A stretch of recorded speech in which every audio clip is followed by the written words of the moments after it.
Welcome to Horrible Games 2022. Thank you all so much for joining us. We are raising money for this event to write love on our arms. All of your donations are going to be going to this wonderful organization. We have a whole bunch of incentives and things for you to donate toward. So please just do yourself a favor, type !donate into the chat, and you can get the link to the Tiltify page where you can make your donations and get those in. Thank you all again so much for joining us. My name is Dangerous. I'm going to be your host for the first leg of this event, and we have got a bunch of awesome runs to start this event off. We are going to be opening up with Pumpkin Jack by ripWSB 100%. Rip, whenever you're ready, take it away. Thank you very much. Good morning or afternoon or evening or night or whatever. I am ripWSB. Thank you for the awesome introduction. This is Pumpkin Jack. I'm joined on my actual literal couch by Seeps5. Hello. A fellow runner of games and gaming extraordinaire. But yeah, this is going to be 100%. Pretty excited. It's a fun run.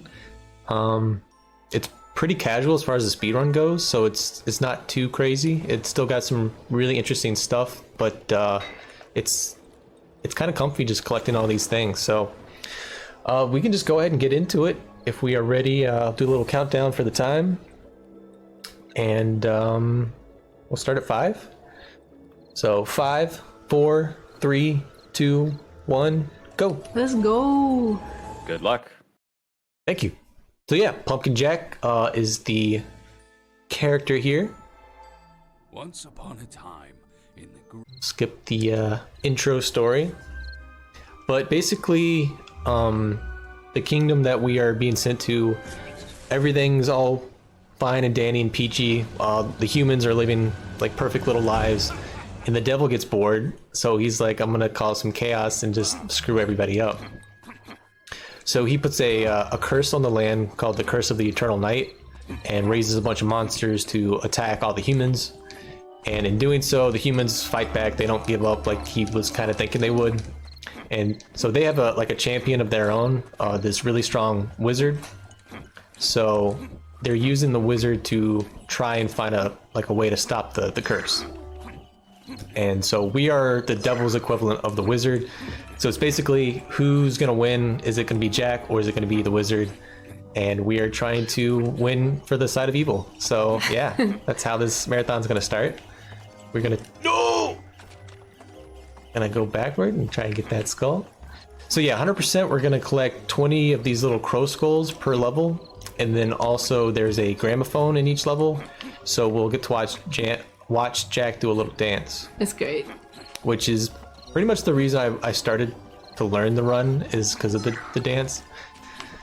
But we passed the owl there at the very beginning, and that was basically like a guide to give us pointers on like story and where to go, and also kind of hangs out at the save points, and is basically all right, nice little invisible wall there, like a companion to watch over us because the devil doesn't trust Jack. Here's an owl, not an owl, a crow we meet who is going to ask for our help to defeat a scarecrow that's been messing with him and his buddies, and in return he's going to help us out, which it's actually a pretty useful part of the run in the game in general. And here's the first gramophone, so a little jam section. And each dance is different for each gramophone, right? Got some bones falling. Yeah, they didn't need to go this hard, but they did, and I appreciate it. And it's a nice, just like a way to chill for a second. So yeah, a bit about Jack though. So he's a spirit in a pumpkin right now, right? Yeah, he's not a good dude. He's not. No, he's actually, like a known trickster. Yeah, when he was a human, he tricked the devil 3 times. He's known as Stingy Jack, and he's just not a good human. Stingy Jack. Yeah, if you're a fan of bad people, I guess this is the game for you. So he was kind of cursed by the devil to just like wander, pretty much like purgatory. Like his soul wasn't allowed to leave, and then the devil offered him the chance to get his soul back and like be able to actually live again. But right now he's just crammed in the pumpkin. Yeah, so he's just a pumpkin head, and that was kind of the bargain was like, help me out and I'll help you out. So a lot of scratching each other's backs here. Some of these skulls are actually tied to fights. And usually we'll go past them, but this one, it's about just as quick to fight these guys and to wait for the skull to pop up. But a lot of these fight skulls, I guess if you want to call them. Wait, did I pick that up? Did I miss a skull? No. I'm missing one. Up top? No. I got that one. That was weird. Did I not get the one? No, got the one over there.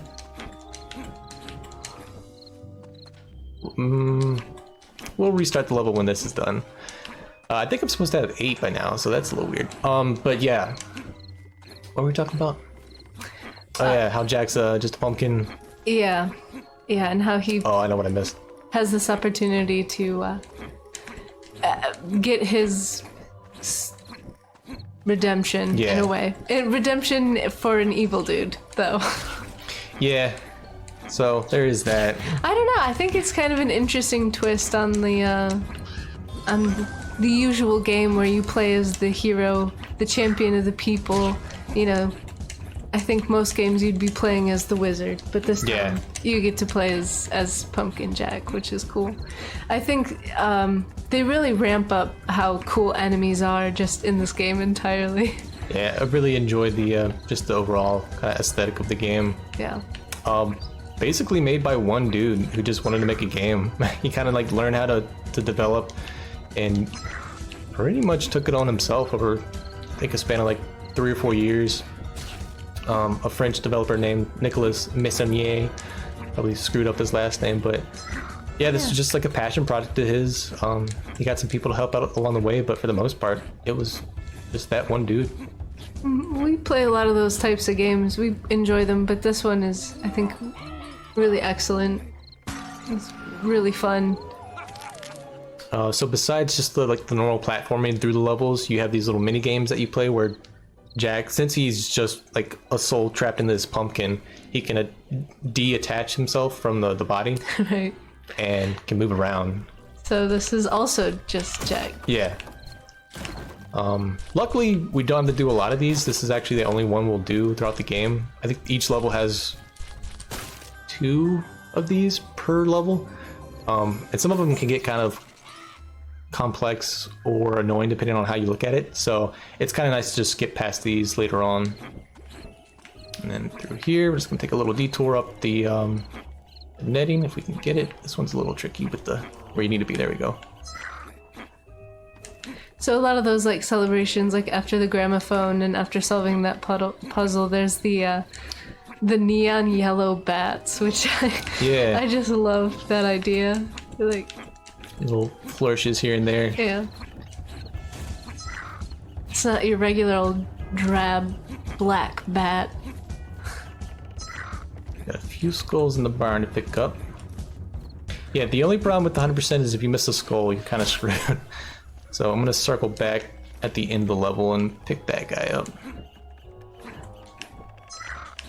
I was wondering if I'd miss any just by like talking and not really paying attention, so. Yeah. Luckily it's early on, it's pretty easy to get. You asked a good question the other night, and I've still been kind of turning it over in my brain. You asked, I wonder how our companion here, the cowardly crow, I wonder how he feels about us collecting so many crows. Skulls of his like dead buddies. Yeah. Yeah. And ever since then, I can't help to think about it. He never mentions it though. One of the few fights we actually have to engage to move the story along. Which a lot of the game is just, and when I first casually played, I fought everything, and it didn't take a long time to beat the game, but it did take a while, and then watching the speedrun, and they just run past pretty much every fight. And they're not easy. They're not, I wouldn't say that every fight is free. The enemies, you have to utilize dodging and different weapons, and that is definitely a difficult part of the game. So yeah, running past them. Yeah, there are definitely pros and cons to a small indie game. Yeah. So combat might not necessarily be the best thing about the game, but it's something you can learn to love. I like that it's more challenging than it's easy. Oh yeah, I was a lot of dying when I played casually, or even now. And they tell you how many times you die. Nice little reminder every time you die. There's a counter that comes up, so we'll be seeing that because there are some useful intentional deaths that we'll be doing. So, but yeah, the fields, this first level out of 6, not too bad, just pretty straightforward. You don't have any weapons except the shovel that we picked up earlier. None of the cool tricks that we can do don't really happen mainly until level 3. There's some interesting stuff in level 2, but for the most part, level 3 is where things really pick up. So we'll pick up one more skull. We'll have to restart the level and grab one more at the end. But we'll keep going for now. So here's a scarecrow, the one that the crow was worried about. And he's kind of talking to Jack like, yo, the old man is like, he's not good enough, or we're not good enough for him. So the scarecrow's kind of angry at Jack for feeling like he's taken over his turf. So it's a bit of a grudge match here between quote-unquote monsters, even though we're still a human. So classic 3 phases, boss fights. This one will do a little attack like that. You can wait this out. All these, the boss attacks that impact the ground like that, if you just stand still, you don't get hurt, which is a really nice thing, especially towards the end. The very final boss gets crazy, and when you learn that you can just find spots to not get hit, it makes it a little easier. Neon bats. But after every level, we get a new weapon, and we pick up the spear, and we are heading to the mountain. The Haunted Mines in particular, where the owl kind of lets us know that there might be something there that can help us figure out how to beat the wizard. See if I can remember these skulls this time. And now that we have an extra weapon, we have access to a weapon menu wheel that will slow down in-game time and like slow down everything really. So we will be using that to help us climb walls. If it's surfaces that are like sloped enough, you can kind of get an extra interactions with the wall and get your double jump back. So using this, we'll be using it to our advantage in a couple spots. Uh-oh, gotta land on that. The is this you redoing the first level for that other one, or is no? that I'm just gonna get it back at the very end. Okay. Just so we can say we have it.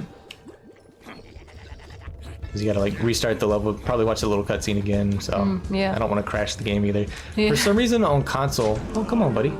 Or at least PS4. I don't know if Switch has a problem, but if you pause and unpause the menu too quickly, the game might crash. And then also if you restart a level within like a minute and a half of starting the level, it can sometimes crash. So I'm kind of scared to restart levels and like move to new levels quickly. So we might just come back to chapter 1 later on. I know where the skull is, so Now that skull will haunt you. we'll pretend we got 100% for now. For now. We'll circle back. So there's one where we will, for the skulls attached to fights, if you trigger the checkpoint after the fight, it'll spawn in the skull for the most part. There's a couple that don't work. Here's where we'll do the menu jump in and skip. That was a pumpkin head mini game section, so one down. And then because this is 100%, we're allowed to go anywhere in the game. This is not restricted at all. So we're just gonna skip one of these auto scroller sections by using the menu jump. Come on, buddy. Don't do it. There we go. So hop out of bounds there and just skip the... There are 3 minecart mini sections or riding sections in this level. So we will see the middle one and then we skip the first one and we'll skip the last one. This is where things start getting a little weird, huh? Yeah. So these rocks aren't there. And it doesn't save a whole lot of time, but it is nice not having to sit through something where you don't really have a lot of... You're not really doing much. We'll see in a second what we're talking about. Do a little... Whoop. Then you jump there, grab this skull. There is a skull down below to the right, but we're going to skip it for now and come back once we've triggered a checkpoint later on. We're going to make our way up, grab some skulls. The in-flight control of Jack is... Oh, it's horrible. It takes a while to get used to. It's so floaty. Yeah, floaty and like the momentum of the jump is kind of weird, so you have to really counter yourself in the air. So that is definitely precisely landing on things can be really tough. I'll sometimes use a slow-mo of the weapon wheel to just help myself land on something. Yeah. That's pretty smart actually, because yeah, the landing on stuff, and later on when landing on stuff becomes pretty imperative, it is real tricky. Now that it takes me all of like 10 seconds of just playing around. Like if you start making dinner or something and I just grab the controller and play around, oh, it's immediately infuriating. Once you get used to it, it's not too bad, but it definitely is. It's floatier than you make it appear. Yeah, a little weird at first. Get another nice little dance section. Rest your hands, grab a sip of water or whatever. We used a checkpoint restart there at the end by just dying to put us back up where we started from. So we grabbed that last skull with the bat that like spews poison at you. You only have to fight that one instead of fighting the bat, like a skull or a skeleton, and then wait for the skull to pop up. You just take out that one enemy and then kind of respawn yourself where you need to be. Here, going to hopefully not die. There's a couple somewhat tricky jumps coming up. Let's see what happens. Okay, up there, and then we're gonna skip a bit of just wandering around on some tracks by delaying a double jump and then just barely grabbing that platform. Wow. Oop. The infinite coyote time is really nice in this game. Oh, so you can delay your double jump as long as you want, which will be used often. Here we got a minecart section coming up that we can't skip, unfortunately, in New Game. If you get New Game Plus, where you have access to all the weapons, there is a way to bounce yourself over to the track, and then you skip having to do this minecart section. But since we are restricted to just the weapons that we have available at this point in the game, between the shovel and the spear, we get this. So something very Donkey Kong about this that I really love. I did enjoy these sections casually, but for the speed run, it's a nice break. Scroller. Yeah. But it's a break where, like, if you take too much attention off of it, it's really easy to die. If you mistime a jump or if you run through these wooden planks. For some reason, this one, a lot of these levels have these sort of sections where it's kind of an auto-scroller type stuff. For some reason, this one, if you run into the wood, you die, but in later ones, if you run into the wood, you just get hurt. So you got to make sure you hit all of these wooden planks with the bird, and then also make sure you get the jumps. Yeah, these auto-scrollers aren't always free as well.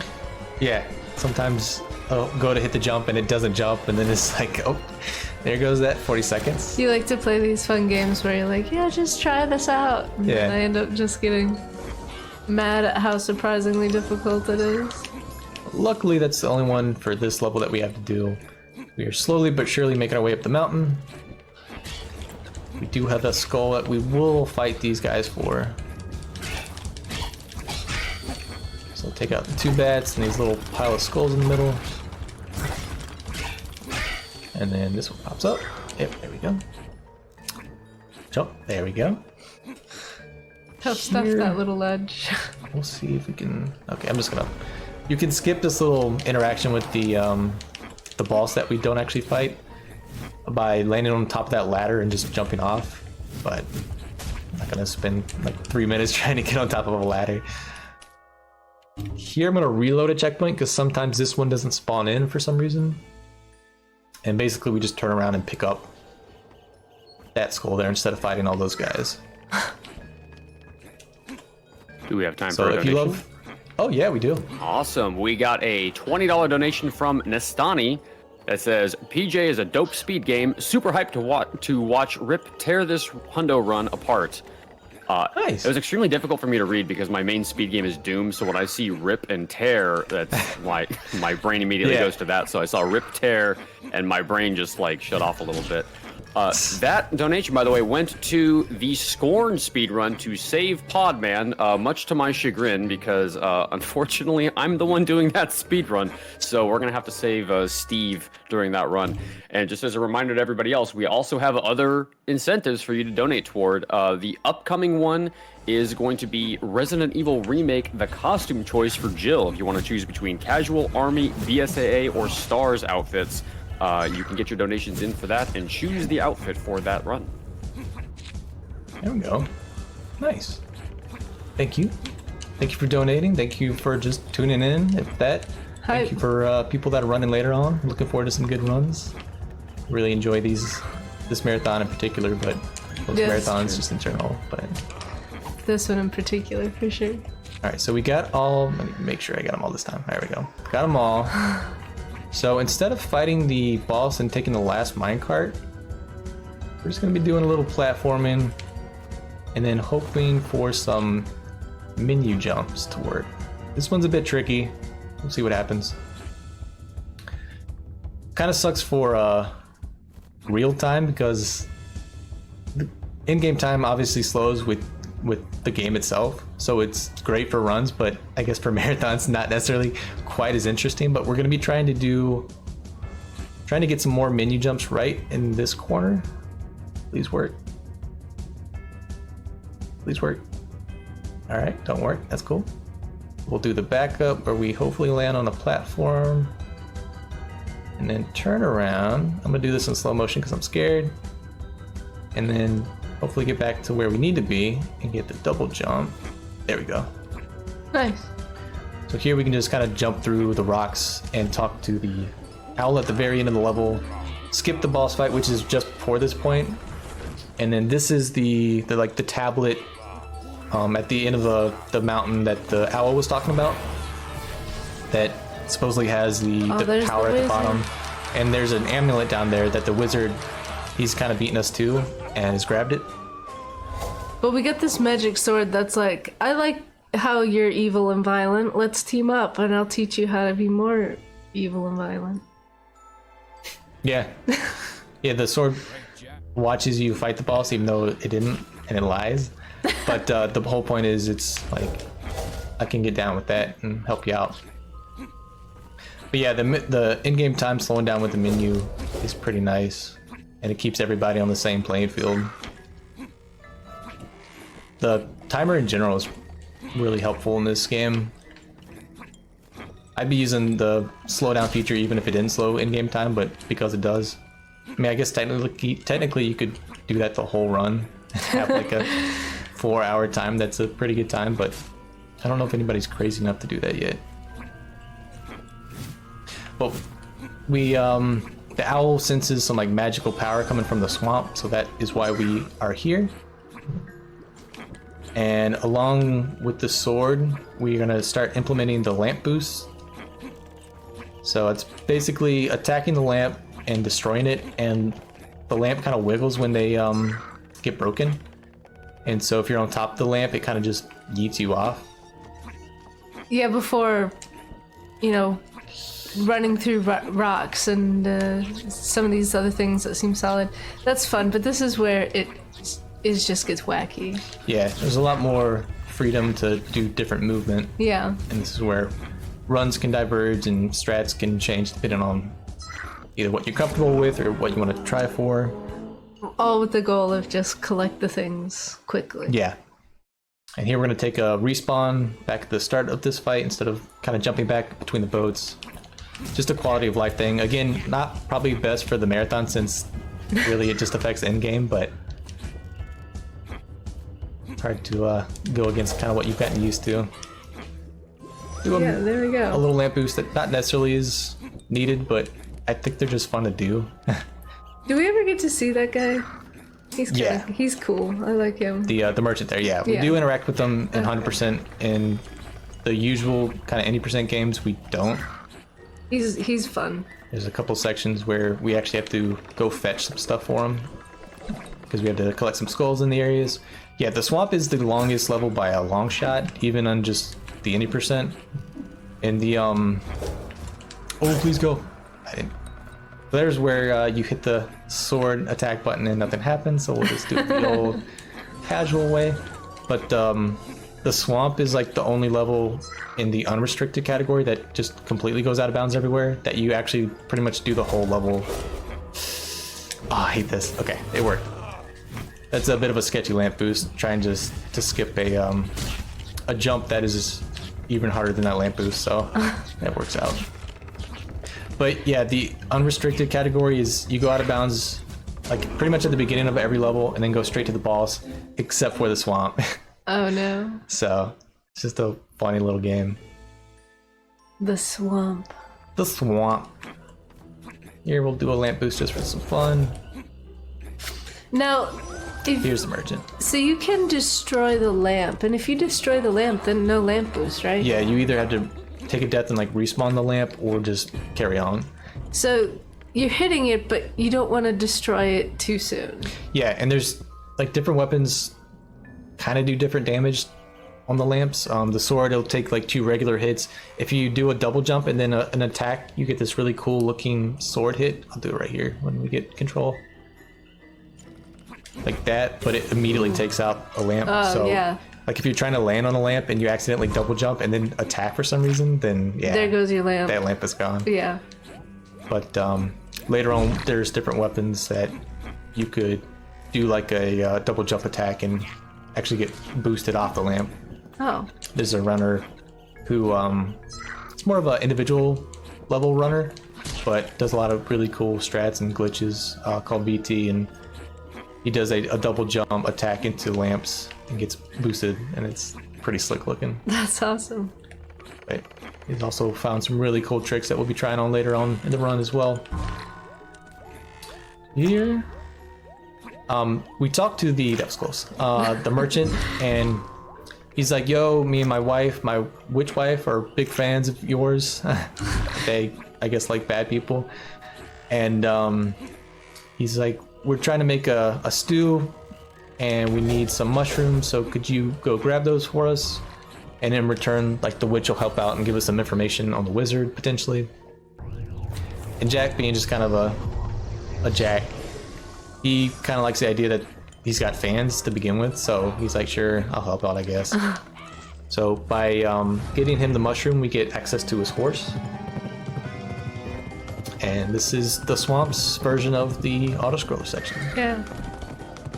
So normally in the inner percent runs, you just climb the tree that's close to the horse and just jump directly onto it and skip having to help out the merchant at all, which is kind of nice. But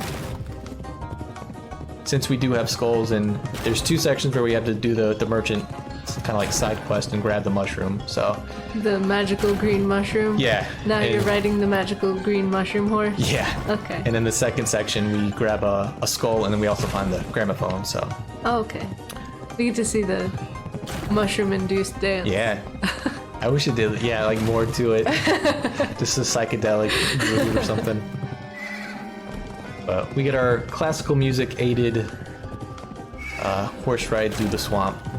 Yeah, so this guy who made this game did basically everything except for the music, right? And Yeah, I think so. I think the music it feels very nostalgic to me, though. It's very appropriate, I think, for the game. Yeah, and that was like his main thing with the game overall. Nicholas was, he just wanted like an old school feeling game Yeah, that for sure. felt like you played it on like your PS2 back in the day as a kid, and I think he nailed that pretty well. Absolutely. It's very similar vibes from that. I mean, I would hear this from the other room, and I'd hear these songs, and I'd think like Banjo Kazooie or something with that little marimba bit. I really like that. Alright, this section coming up, usually we fight all these guys and then get the skull. I'm gonna try something different. Kind of messing with this earlier. May be a bad idea, but we'll give it a shot. So there's a lamp here, and this is more like the 80% route where you use this lamp to skip the fight. Use the slow-mo to kind of cheese myself. Okay, it didn't work. Oh, Okay, man. we're screwed. What you did. So, try not to die here. That's what we get for veering off the course. They really want you dead here. and you don't have a whole lot of life, and there's a lot of things trying to kill you. So just forget what I was saying. That's what we were trying to do the whole time. But you can lamp boost to pretty much right here, and then kind of backtrack and get that skull instead of fighting everybody. I'll save that for runs. Here, since we got to save, I'm just gonna restart that. That'll put us on top of the tower. Just a little safety thing, because the platforming up these little, you gotta like land on a lamppost, and that gets a little sketchy. So here I'm gonna do the same thing. I'm gonna cheese it a bit. These little, that's like the platform or the plank section in the mines where it slows down everything, and you just kind of crawl across. So anytime we get those sections and we can skip them, we're gonna be trying to do that, or at least skip as much as we can, because it's a little boring walking along. Not fast. There's a little ledge on this tree for some reason that, come on, buddy. Weird to like be inside of a tree, but there we go. And here we're gonna make a slight detour to grab our gramophone, chill out while Jack gets down. And every now and then, one of these mushrooms can potentially like just launch Jack in a weird direction. Oh, So cool. I hope that doesn't happen. Because the good and the bad thing about these gramophones is it saves when you interact with it. So if you die trying to get back to where you were, you'll come back to where the gramophone is. So like the one in the mines and the one here, it's a pretty big time loss having to go way back. So we're gonna try not to die. Alright, space out the They double really jump. lost that opportunity to say "Yee-caw" to the top. You know, he does say "Yee-caw" in, I think, the horse bit. Hopefully. They do crack that joke, but I feel like they can't crack it enough. They should use it in every possible instance. Those rats are like the most vicious enemies of the game. Oh. And they scare me, scare me every time. So anytime I can get past that section and not die, I'm happy.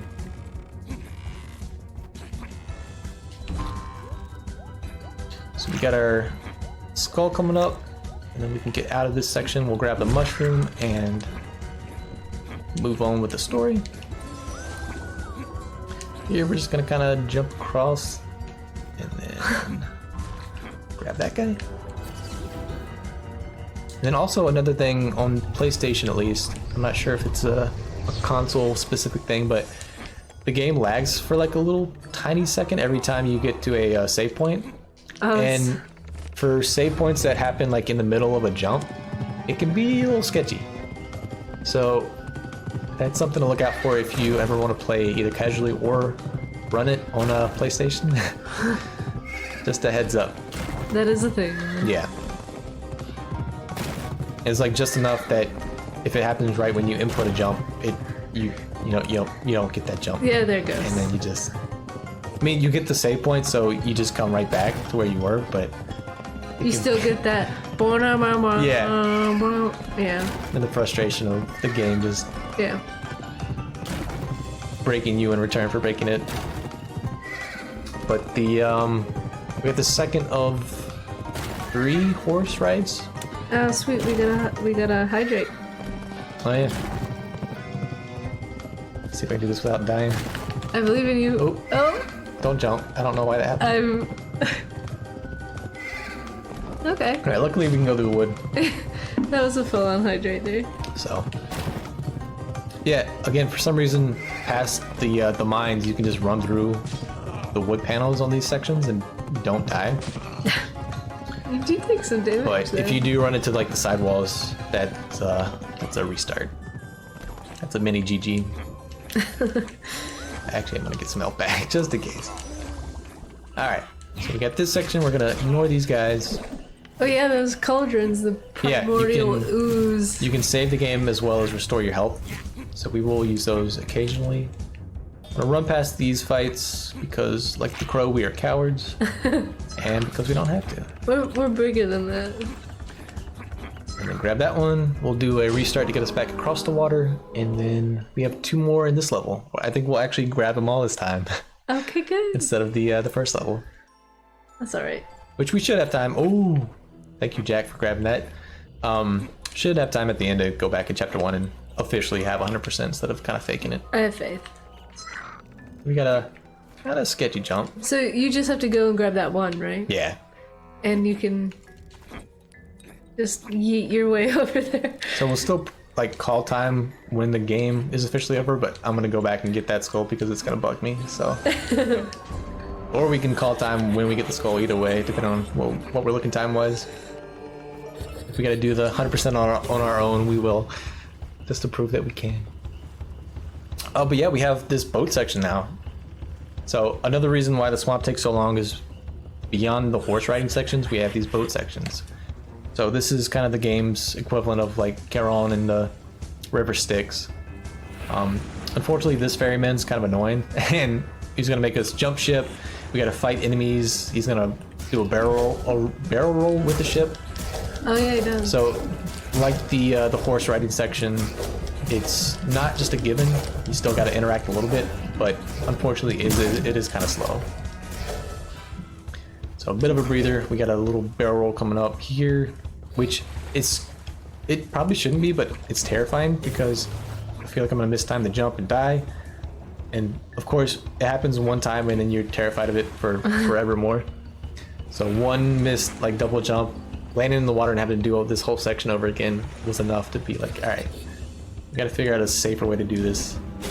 The character design for the ferryman is awesome. You see it in like tons of video games and movies and other media, but I particularly like this one. It's very cool. Get a really good look at the front. Yeah, in his little speech bubble, I like how you can see some of the details. Yeah, do like the designs of the characters and enemies and stuff when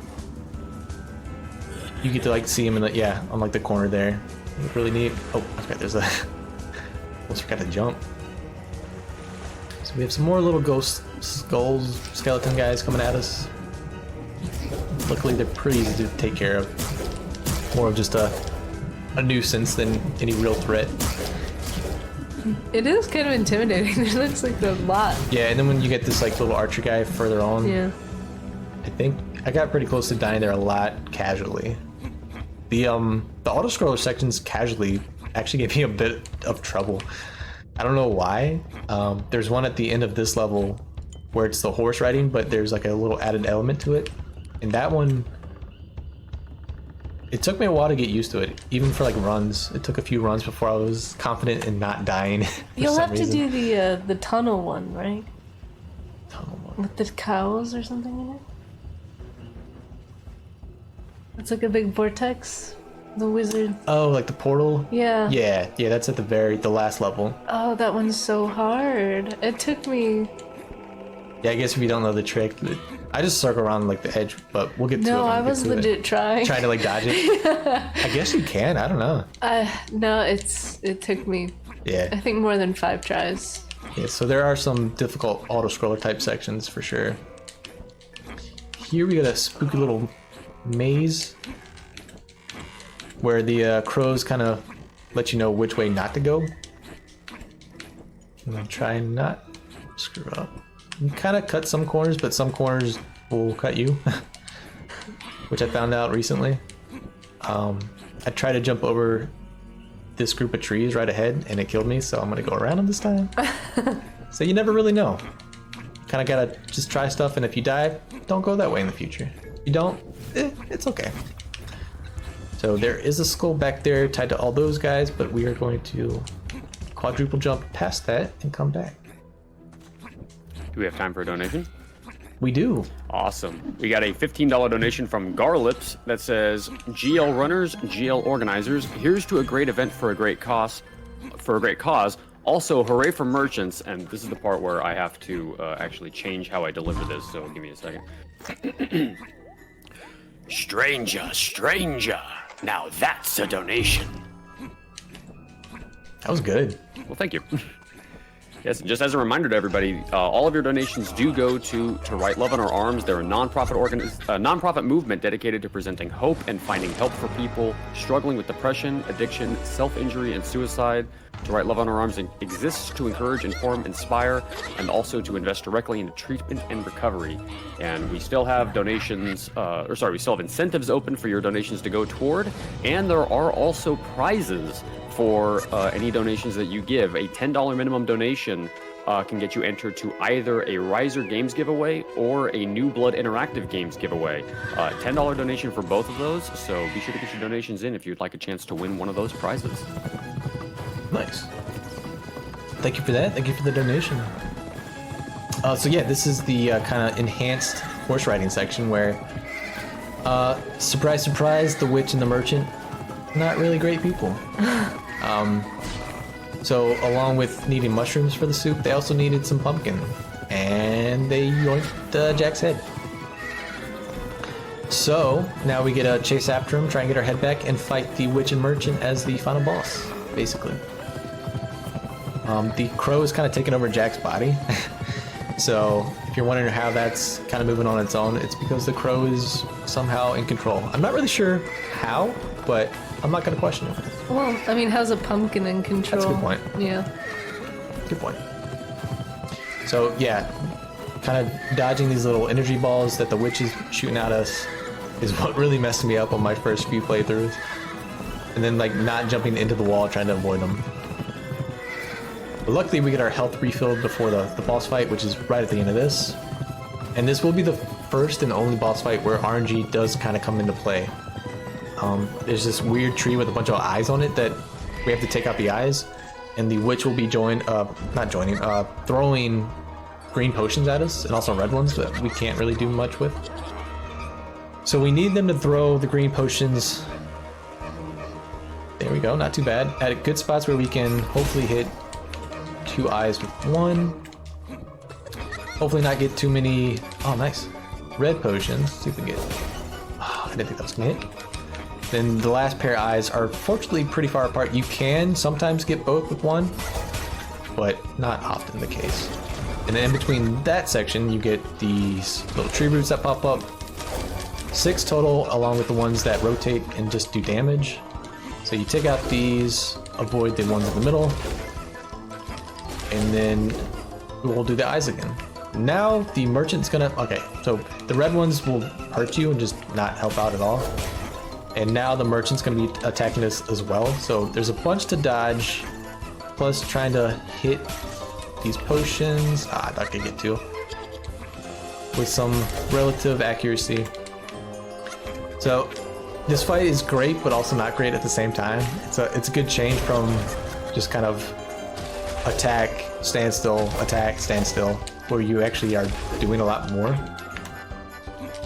But it can be a pretty big time shift, whether you're saving time or losing time, depending on how this fight goes and how the witch wants to play. If she's playing nice and giving you, we're getting a lot of green ones, so this is a pretty decent fight actually. I think I get both. Alright. Then once you get rid of all the eyes, you take them on. Usually you can catch them before they move away and have to like chase them down. And that is the swamp. Nice. Now we have a shotgun. And now we have a shotgun. But yeah, so the magical presence that the owl was kind of sensing in the swamp was just the witch. Fortunately, they didn't really help us out too much, but we got another clue to hit up this city that's been overrun by monsters, and humans now are trying to fight the monsters, and there's a bunch of fighting going on. Unfortunately, since we're kind of like a little bit of both, we're a human kind of trapped in what looks like a monster, everything's going to attack us. So it really doesn't matter if it's humans or monsters. We're nobody's friend, which I guess is fitting for Jack being kind of a crappy person, but here we are. So this is Skeletown. Gotta grab a skull real quick if I can get that. This one's not too bad. There is a cool trick we'll be using to negate water damage. Usually if you are pretty much knee deep or deeper in water, Jack will die. But there's a really cool glitch we're gonna take advantage of. I can make this jump and I'll die. There we go. We should trigger, yep. We trigger a save point there, and then when we restart, we'll be on top of the bridge and can get another crow skull and keep moving on. But there's a really cool glitch where if you trigger a cutscene when you're like just above water, because you are invincible to water during a cutscene, as soon as it kind of goes back to where you can move Jack, he's still got like just a little bit of invincibility, I think is how it works, and you fall into the water and you are pretty much prone, or not prone, but free of water damage, and you can just move around. It is good until you either manually or from a death have to restart. So as long as you don't die, you are able to walk around in water as much as you want. And we will be taking full advantage of that to collect the rest of the skulls and then just kind of walk our way to the boss. But of course we gotta dance. We'll let Jack do his thing, throw down some moves. Never gets old. Not gonna lie. Now that we have the gramophone, we will go pick up our water invincibility. So just kind of ignoring all these enemies. I don't think we really fight any enemies this time until the final boss. Then here is where we're going to do a nice little jump. If we land pretty much where those little plants are in the water, as soon as this cutscene ends, we'll be in the water, and then we should be safe. If not, we'll try it again. Alright, cool.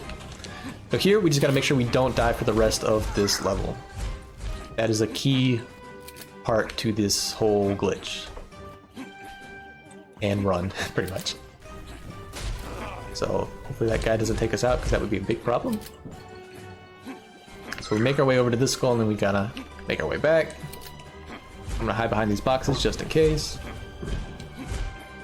And then we got one more skull up here. We'll just do a delayed jump, grab that guy, and then we have a bunch of underwater running.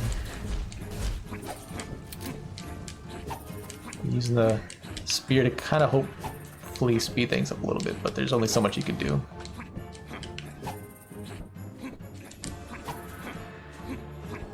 So just running and rolling. Yeah, in new games, without access to the final weapon, which allows for something called orb boosting, the quickest way to get around is just kind of rolling around. So a lot of new game and new game like categories, like 100%, you get a lot of running going on and rolling. Make our way up here to grab this skull. It is nice to just be able to drop down wherever and not have to worry about if there's water below, so it is pretty cool. Unfortunately, it doesn't work in the swamp. I guess the swamp is set up a little bit differently, and it also doesn't work in the very last level, but you can do this trick in the first level and obviously do it here. The mines, there really isn't any water to worry about, so there's not much use there, and then the next level, the same thing, where there's not really any useful water to use a trick like this for. But we are making our way to some lamps, so we're going to be trying for some lamp boost. These are pretty hit or miss for me. There are other runners that are way better at this, so we'll see what happens. Alright, not too bad. The thing you can do with the slow-mo is conserve your momentum with the lamp boost, so we'll be trying to do that. Save ourselves a little bit of walking and rolling. It wasn't too bad. I'll take that. Missed the last one, but that's okay. And then we're kind of just making a watery detour around to pick up some skulls. And just trying to use lamp boosts to get around a little bit quicker. More rats. They are... You can kind of get a boost if you jump on top of them. I didn't get really much of anything there, but... Please don't get me. They're so they're scary. coming for you. They like attack in groups, so... There's one spot in the last level I was playing the other day where I landed in like a group of 3 or 4 of them, and they all attacked at the same time and just immediately killed me. I had like full health, but it didn't matter. I was like, you gotta be kidding me. And there wasn't a good save point, so it was a pretty big just F you from the game. So your run died to rats. To rats, yeah. I didn't get that. So we backtrack all the way back to this main area where there's a skull in the middle that's tied to the fight. But since we've triggered a couple different save points, we're able to just pick that up and then collect everything else that's kind of around the area, and then we're going to be using some lamp boost to make our way back, hopefully pretty quickly. So that's kind of the whole point of backtracking a bit, instead of getting it when we're first here, instead of fighting all these enemies and potentially get out of here. Okay. I can kind of screw up with the Jack will attack enemies if they're kind of on screen. So if you're trying to get a lamp boost and he's attacking away from the lamp, not so great. So by either changing your camera or taking out the enemies, you can kind of avoid him attacking in a weird direction like that. Where like sometimes the attacks will take you off the lamp, but we'll still do an attack so you get pulled off the lamp and then destroy the lamp all in one. So it's like, just get rid of the enemy first. We're gonna do some menu boost to skip having to push a minecart full of explosives into that wall. And there's a super helpful tree right here that will just land on the branch there. Thanks, tree. And get past. And then we passed the skull that is tied to that fight, and since we just got the save point and the checkpoint, we will circle back and pick. Whoop, please don't kill me. We'll pick that up on our way to the final boss. They're kind of cute. Oh god. Oh. Yeah, when they get together like that, this might send me backwards. Okay, no, we're good. Yeah, they're cute until they kill you. Yeah, I do enjoy the enemy designs. Just everything, how the game looks, I've always been a fan of. Yeah. And then we just kind of roll to the end. There is the auto scroll section in this level. Thankfully, we can skip because it is one where you aren't guaranteed to win. So basically, you race 3 humans on like carts, and you have to take them out. And if they beat you to the end of the race, then you lose and you have to do the race over.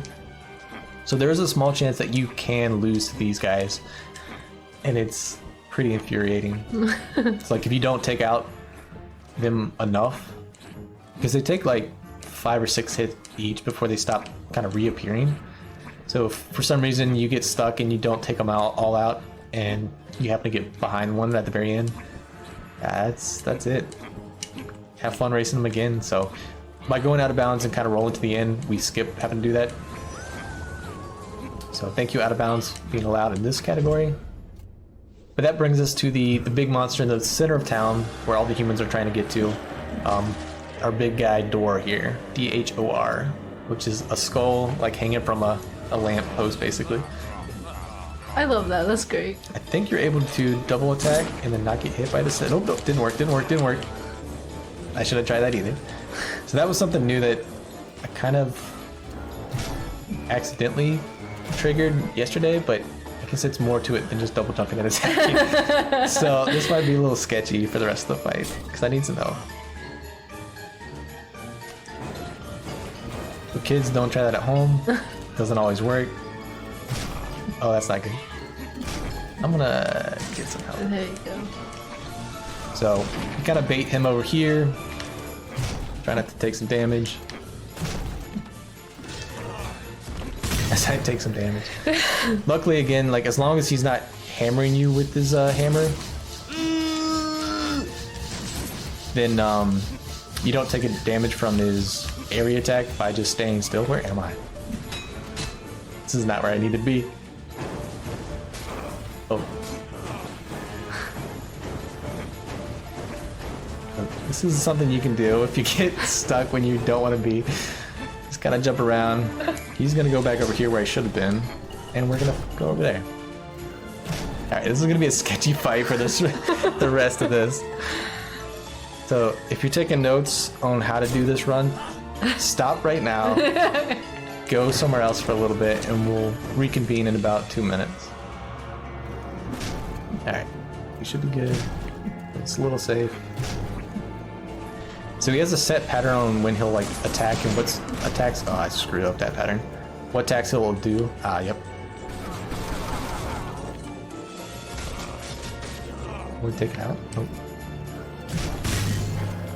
Alright, this is getting really sketchy. I'm so scared. I think I can make it. I'm gonna try something. Please work. It Don't. worked! Okay. So there is that save point, if you don't use it before the fight, that you can use during the fight. Good lord, I don't like this fight right now. Normally this is like the most safe fight you can do. It's really hard to screw it up, but getting whacked a lot to start the fight isn't a great way to start. I don't recommend it.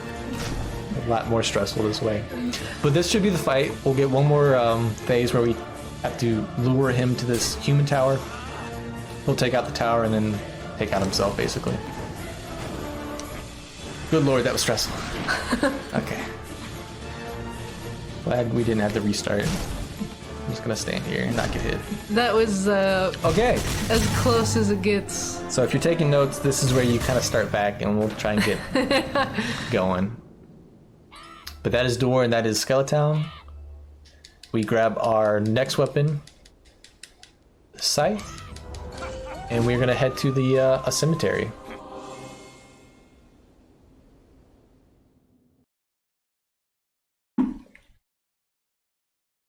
And this is one of my favorite levels. There's a lot of cool boosts and stuff you can do. Might want to say it's even more fun than any percent. Because there's a menu lamp boost where you do a lamp boost kind of in slow motion and get crazy speed. But we don't do that in this run, unfortunately. We do get some menu lamp boosts in the next level, which kind of makes up for it. So you do get to see the cool tech that is the menu boost. But here we get to collect 5 or 6 skulls to start with in this area. Some of these are just already here and some of them will spawn with the fight. So to trigger the next checkpoint and to set ourselves up for just continuing on, we're gonna do a skip where we jump onto this tree that's conveniently placed near the gate that we need to get past. I'm gonna cheese it a bit with the menu, and then well-timed double jump gets us up, and we, for some reason, that spear attack will just take us through whatever like invisible barrier that is, and we skip having to find 3 grimoires for the gravekeeper there. The little dude that it panned to during the cutscene is a human, but for some reason is like really chill with a bunch of monsters being everywhere. A really cool little character, even though we just ignore him in this run. But just a weird little old dude. So we spawned that skull by the statue over there. Instead of having to fight for it, we're just going to spawn it, and then instead of running back, we're just going to take double damage from these 2 fires and resurrect ourselves back where we were. And then we do have a couple of lamp boosts coming up. Not the big bad lamp boosts that you can do in any percent, but some lamp boosts nonetheless. Lamp boots would be pretty cool. So grab that skull, and then we're gonna do a little lamp boost past this one. There's a lamp head. Grab the skull hanging out over here. Try not to fall off. That would never happen. We do get a save there, so if we do screw this lamp boost up, we're okay. Whoops, let's not do that. And by kind of curving around, we get past that tree and keep on keeping on. This is also the path that you take on any percent if the super mega lamp boost doesn't work, and you got to do this part just normally, which I take quite often.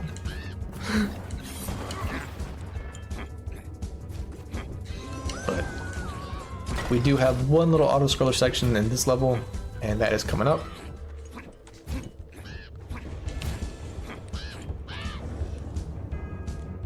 This one is weird because the music cuts out after like a couple gates.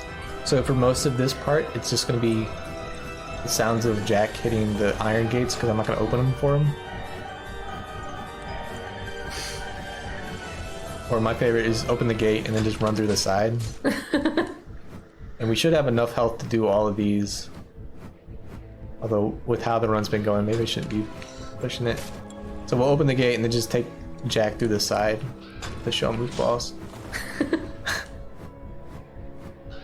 Yeah, the music dies every time, and I don't know if anybody knows why. That's just a chill ride on a like stone gargoyle, which apparently the crow hates gargoyles a lot. But I think it hates a lot of things a lot. Yeah. Anything that's like dangerous. Kind of a hateful crow. At one point, I think the crow even talks about having vertigo when it goes too high in the air. So A crow. yeah, it's an interesting crow. Yeah. We have a Very neurotic crow. colorful cast of characters Yeah. on our quest here. That's the final one. We do get our health back, so you are free to whack Jack as many times as you want. Wait, Jake. And then here coming up, we have a really cool skip. Once we grab a skull in a underground like little mausoleum, we'll do a quick detour to grab that first, and then try for a cemetery skip. So normally the Gravekeeper again asks you to help him out, and he wants you to destroy a bunch of headstones to make room for all the humans that are getting killed by monsters. And instead of doing that, because they're all over the place and there's like a mini game attached to it and all, where you have to basically match up gravestones with names, we're going to jump and do some tree platforming. Use this statue that's conveniently placed in the middle to make it to this tree, and then hopefully this is the scary jump. Okay, we made it. Do a little roll to set ourselves up. There's an invisible wall over this fence, and if we kind of jump our way around it, we just... Don't tell me. No. Alright, since this isn't a great run that we need to worry about the endgame time, we will restart. Because the good and bad thing about the endgame time is it restarts at checkpoints, so you could technically abuse that and like restart the timer at the last checkpoint if you screw something up. So the run itself gives like a 3-second window when you interact with something. So if that was like an actual run, you have to just try and get killed by the enemies and respawn that way. Oh, come on, guy.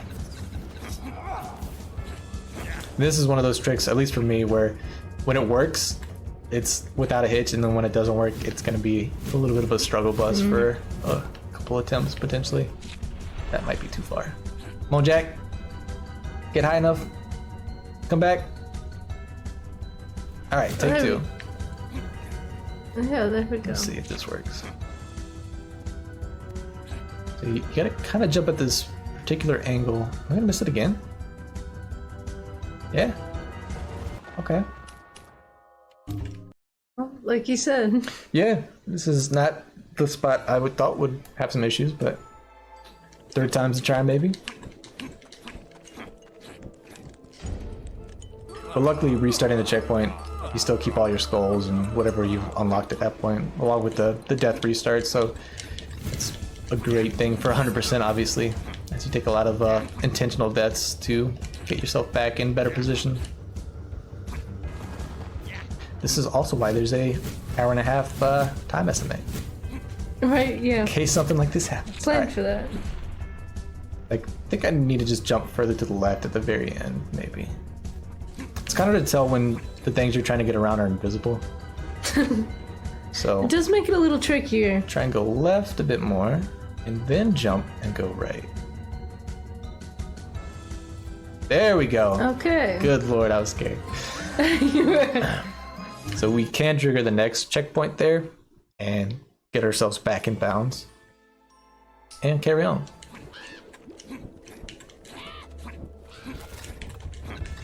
And here we got one of those walking sections on the boards. We're going to try and grab the skull and then do a little bit of a scary jump to the end. If you delay your jumps, you get out of that kind of fixed slow walking animation, and you can kind of doubly jump at the end there to save yourself. So cuts back having to like walk backward and then walk along the other side. And then we grab that one skull on the bottom and then jump through the netting like we did in chapter 1. And then we're not to die here. A bunch of enemies to avoid as we pick up a few skulls in this area. Nothing too bad. Luckily, their aim isn't super great and you have time to move. So, Now that we've got that checkpoint, this skull back here that was tied to the fight, spawn in, and we can grab that. There is one more back behind us, but we are going to do a little bit of... If you go forward, is it forward tracking instead of back tracking? But we go forward to grab that checkpoint, so then when we grab this skull back here, please don't fall off, we just take a death restart and it'll put us back ahead where we were.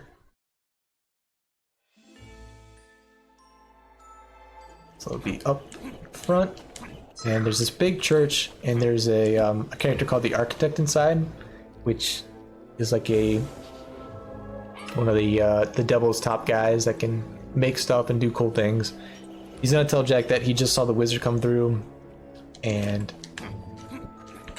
kind of got what he needed and was heading out. So this guy will be like, yo, I can make a portal for you, but I need some more magic. Like, I'm not like the wizard, I don't have this powerful magic just on hand. So basically there's 7 statues around this church, and each statue is one of the 7 deadly sins. And so you're technically supposed to destroy all 7 statues to get him the power he needs and like release these sins. But instead of that, we're just gonna get one. And by doing so, we fight the final boss, which is the Gluttony.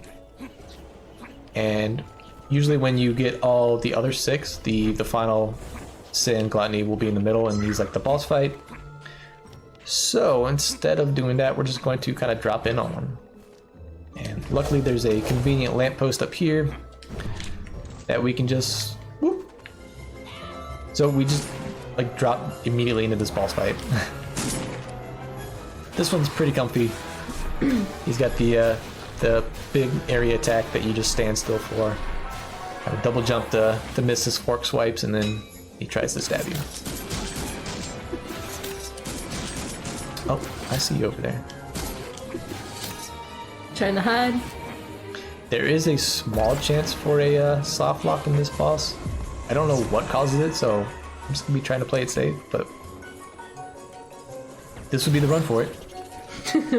Yeah, this phase, so you get sucked into Gluttony himself, and you have this skull that kind of runs into the pillars, and then it'll bring you back outside, and you just kind of rinse and repeat. And then there is a way to skip this phase. I'll try for the next one, where basically coming out from inside of Gluttony, if you jump at the right angle and time, you can just jump right back into the section that you jump into normally. So when he's kind of rearing up in this part right here, you can jump inside the little portal. So that's what we're going to be trying to do after this part, and it'll take us right back into, I guess we're in his stomach. But hopefully, yeah, skip the outside part. So we'll see. There we go. Yeah, for some reason it rocks up at like just the right spot where you can jump back in and save yourself a good 20-25 seconds or whatever it takes. But yeah, didn't soft lock, so that's cool. Nice. This has been a roller coaster of a run. So we destroyed Gluttony, and even though the crow's like, hey, we got 6 more statues to get, we're not gonna. For part of the game, you do have to give up a skull to open the gate, but it doesn't count against your total, so we'll still get like the sound that you get when you normally collect all the skulls. But that lets us know that we do have in fact, oh, that's a bad place to die. We do in fact have all 20 skulls. And then unfortunately we do need to go back to that area and grab the gramophone. So we'll do a little backtracking.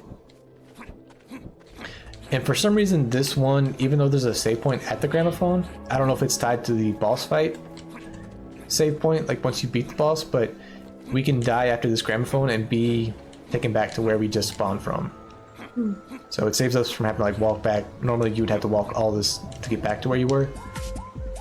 But yeah, for some reason it will respawn us there at the Gluttony fight. Jack. So we get one more Dancing Jack section on the next level.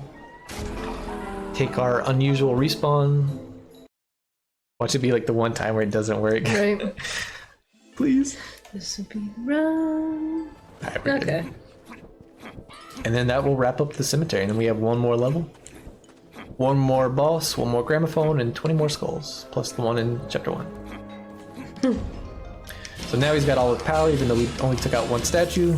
He can open the portal for us, and... That's kind of greedy of him. Like, I need you to get me all of this power. Yeah. I only need the power for one, but I want all of the power.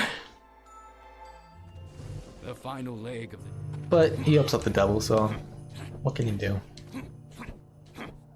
Even though I guess Jack really doesn't have any affinity towards anybody. So we are in the north, aka the North Pole for some reason. That's where the wizard goes. There is a Santa Claus that you can fight. There's a couple mini games where you interact with Santa, but we will be skipping those, so don't worry. The legacy of Santa is intact. We are not going to kill him in this run. But we do get a new weapon, which kind of unlocks during the cutscene, and it's this weird like orb ball thing that conjures up a bunch of crows. It's a really cool attack, and with this you can do something called orb boosting. I'm not going to because I suck at it, and because I don't find it very interesting. But it can help you get around a little bit quicker than just rolling. So if you like doing that, the New Game Plus is really cool because you get to use that all over the place. And then here is a sketchy reverse lamp boost. So we've been using lamps that are facing the other direction, the top, cool. And for some reason, when the lamp and like the fire is facing to the right of the post, it works a lot easier than when the lamp in the post is facing to the left, or the top is facing to the left of the post. So let's see if this works. So this one can be a bit finicky. It's a lot more precise on where you are position-wise. But I'm trying to get launched. Okay, so I can try There it. you go. Cross Nice. here and then land. Conserve a little bit of momentum. The tricky thing here is you can't die because we didn't interact with any checkpoints, so if we die, we go pretty far back. But there is the skull back there. And then this part is where the rats got me one time coming up. Uh-oh. So this is kind of sketchy too. There's a jump at the top of this tower where there's kind of stuff in the way. So right here, trying to not die. That was not great. And then here, you're jumping across to where there's a bunch of rats. I'm gonna take them out this time, just in case. But we do get a save point, so we can at least die and not go way back. The north is probably my favorite level just because of how open it is and how crazy you can get with the lamp boosts that kind of connect all these open spaces, like little floating islands everywhere. Okay. And this is number 6, the last one, right? Yeah, this is the very last level. It's a relatively short game overall. Even though I enjoyed it casually, I think the speedrun is definitely the ticket for getting the maximum amount of enjoyment out of this game. And then here we're gonna be trying for a menu lamp boost. So by going in slow-mo, I wonder if this will work first try. Nope, cool. Into the water. We will try again. So for some reason, I guess you get more of a violent reaction with the lamp wiggle when it gets broken in slow-mo. And hopefully it'll work so I can show it and explain it better. Easier to see what it does than tell you. This one is pretty finicky too, like the reverse lamp boosts and these menu boosts. This one in particular is really precise on where you are, so I'm not completely surprised it didn't work. So hopefully second try. If it's got to be third try, so be it, because it's a pretty cool, important boost that is necessary. Yeah, we were practicing this before earlier this morning and got the reverse lamp boost and this lamp boost first try, so kind of called it before that this wasn't gonna go smoothly. Yeah. Like, you always hate to do that when you get the hard tricks first try in practice, and then It always seems to be a bad omen, at least for us. all right, I'm gonna try not to get killed by that guy. All right, let's see if we can do. I'm just gonna do slow-mo the whole time this thing and see if that helps. So there's like 5 little. You see the lamp flash 5 times, and on the 5th one is when we'll hopefully get heated to a tower way far ahead of where we are. There we go. Okay. Yay! Hopefully the buildup was worth the wait. Into the dark abyss here, into the great nothing until things appear. Yeah, so even in slow-mo, we're moving really fast, and I keep it in slow-mo just because it's too fast in like real time to really react. Because you gotta hug left a little bit to kind of run into that tower and stop you from going on too far. Because we do have to grab some skulls and the gramophone. And because we've triggered this checkpoint, which is way later in the level than we should be, we're gonna go kind of backwards and collect everything that's been unlocked. There's a bunch of fights that you would otherwise have to fight and deal with to get some skulls unlocked, so now everything's just ready to go back and get picked up. So we just gotta backtrack and collect everything and then try not to die. So I'm kind of scared there too, because if you die, you come right back to where we were, which is the key when this goes well and you don't die where you don't want to. Because you want to collect everything and then get transported back to right where you were instead of having to like re-backtrack. So that's our last gramophone. And then we're going to hopefully take a ride on this lamp. Good boost. Try and conserve it as much as we can. Good enough. I just don't want to die. We got a couple skulls here. This one is always a little scary. Just anytime you gotta jump, you gotta hope that Jack doesn't do anything weird. Because he is prone to just like falling or ledge grabbing at weird spots, so just trying to be nice and easy.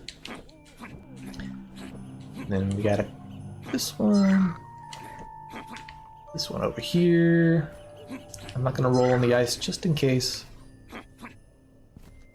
I do like that they give you the double jump like right out of the gate. Yeah.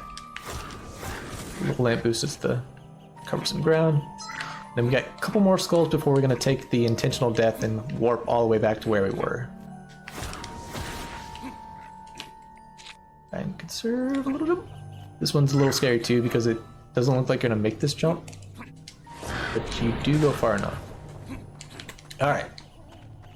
So we collected all the skulls that we need to. We take our death to respawn. And then we get one more kind of difficult menu lamp boost. The lamp boost happens pretty much every time. That's not the problem. The problem is landing. And we'll see what happens. We use the scythe that time, and we're trying to land on this very small platform that has a skull on it. That would be ideal. We can also go past it and land in an area, but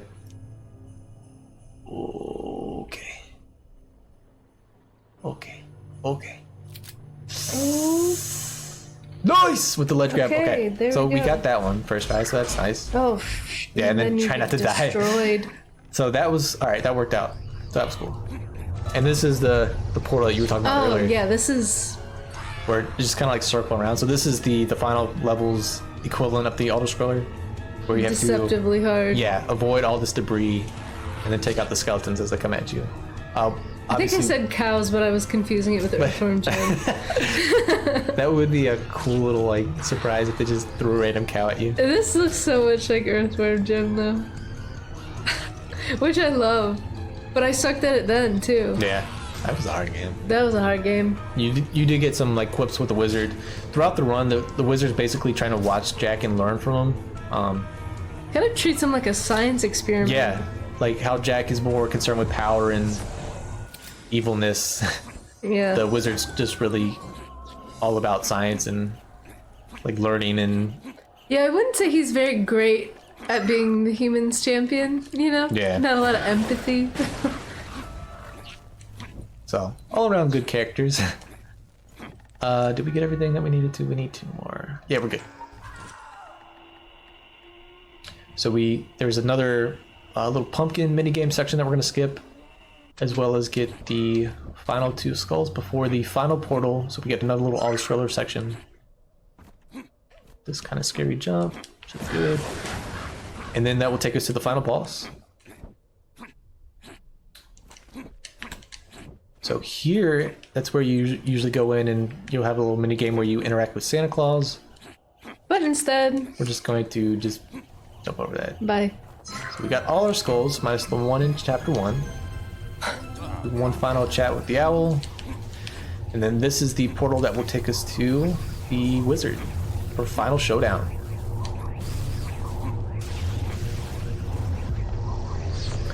Another Portal it's like a section. Yeah, toilet bowl section going to the final boss. Yeah, so I know some people do like figure eights. I just kind of like hug around the outside edge and hope nothing hits me. You can obviously tank a few hits, and I think your health gets replenished, so it's not the end of the world to get hit, but Now, if I was actively trying to dodge the stuff, and then it would just kind of appear out of nowhere, like I'm trying to look at what is coming, but then it's like, oh, and there's a clock in your face. yeah, like you know? by the time, and it's kind of slow to move anyway, so by the time you move, you're getting hit. Yeah. Yeah, this minigame, or this little auto-scroller section leaves a bit to be desired. I'll give it that. Yeah, not free. But luckily just circling around the edge isn't too bad. But yeah, we got the big showdown with the wizard. This fight casually was really difficult, and I died a lot. This fight speedrunning is really easy, and I don't die a lot. But we don't like jinx it. I know, you're gonna die shit ton though. It is a pretty cool fight. He like warps you to this different area. But he's got, again, the 3 phases where you got lightning that comes out. He shoots these like orb balls at you that you can take out with the crow. The crow is super useful this whole run. I didn't mention it outright, but you interact with the objects in the environments with L1 or the crow. You can take out enemies with the crow, so the crow's pretty dope. You get these little tornadoes that you can jump through, but if you land and get hit by them, this part is what wrecked me casually. Trying to jump through these holes where you could just stand still. So this is definitely the How big... mad were you when you found that I was out? happy because I was like, I never have to do that again. That's true. That's true. I was elated, yeah. I felt dumb, but I was happy. So you take out those 4 little like power conductors, I guess, for the wizard, and then just kind of wail on them. And then he'll take out some of the arena, and then it's just rinse and repeat a couple more times. You do have to actually dodge this stuff now. You can't just hide out in the corner. Although you can hide from the tornadoes, which is kind of nice. They're not too bad to dodge if you have to, but you can also just chill. Worry about the energy balls, and then that's about it. But I guess time will technically be when we defeat the wizard at the end. But I am going to go back, whether it's on stream or not, I'm going to go back and get the skull that I missed in chapter 1. Like a ding dog. But yeah, this is really been one of my favorite speedruns lately. I enjoy the game casually again, but the speedrun with the tech and the lamp boost and the menu stuff is really fun. It's a quick run. The 100%, again, it's less than an hour and a half. 80%'s like 30 or 40 minutes. And it's just really fun to go around and do stuff. Big shout outs to Extro for initially routing 100% and doing a lot of the groundwork. And big shout outs to Crane. He did a lot of good tutorial stuff at the 80%, and everybody that's helped out. There's a lot of runners and really good glitch and exploit finders and just in general good people in the community. So it's been a big fun thing to be a part of. I know there's a lot broken early in this game, so I came in on kind of the end of the game. The game is pretty much set how it is now, but still quite a bunch to do and still to look into. So this should be the final kind of wizard beatdown. So if we had everything, then time would be technically now. I'm just gonna go ahead and go to the main menu and go to chapter 1 or level 1. It's that Unravel 2 talk. Everything's a chapter instead of a level. I know, chapter. And then we're gonna go to the fields. But yeah, that was Pumpkin Jack 99% basically. At 100% very soon. Once upon a time in... There's 80% where you don't have to pick up all the skulls and the gramophones. There's restricted and unrestricted. So unrestricted is basically what we did here, where you can go out of bounds.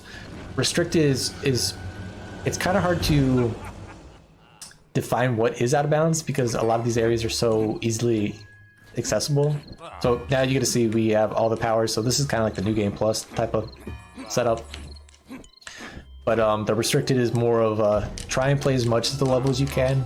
We still skip all but one of the pumpkin head sections, and it's the one in the field. So lucky you don't have to do that too much. But there's a good mix of tricks that can be used in both. It's just a fun run. Get some good tunes throughout the run. The boss designs are always pretty fun. It should be the one coming up. I gotta go straight past this fence. Even the dialogue Yep, is fun as well. Gotcha, Oh, sucker. there it is. So now if we go to the level select, it should show everything's been gotten. Yeah, you knew exactly where that was. No, continue. Please don't crash the game. Uh-oh. You crashed again. Oh, it didn't crash. Okay. Oh, thank God. Oh, thank God. So if we show on the level select, usually for the skulls, I like to see if I can buy everything. Because if you find all the skulls, you have just enough to buy all these outfits for Jack. So you can go through, and if you can't buy them all, then you forgot something. So we're good. It's a nice little show off the outfits there. And you got Cowboy's them all? pretty good. And then we'll see if we got the gramophones. So 1 out of 1, 1 out of 1, 1 out of 1, 1 out of 1, 1 out of 1. Cool. So we finally got 100% GG! in a weird way. GG. So yeah, that's Pumpkin Jack. Pumpkin Jack. Fun game. Big shout outs to Horrible Games, obviously. Thank you for the tech that was helping set this up. Thank you, Dan, for being here. Yeah, it's always so well organized and really nice. And if you're able to donate, please donate! ! Donate in the chat as per usual. Thank you so much, Rip. Good job. Yeah, looking forward to some more runs. Alrighty, well, thank you both so much for the run and the commentary. Coming up next, we've got Scooby-Doo Night of 100 Frights from Nestani, no levels early, so don't go anywhere. We'll be right back.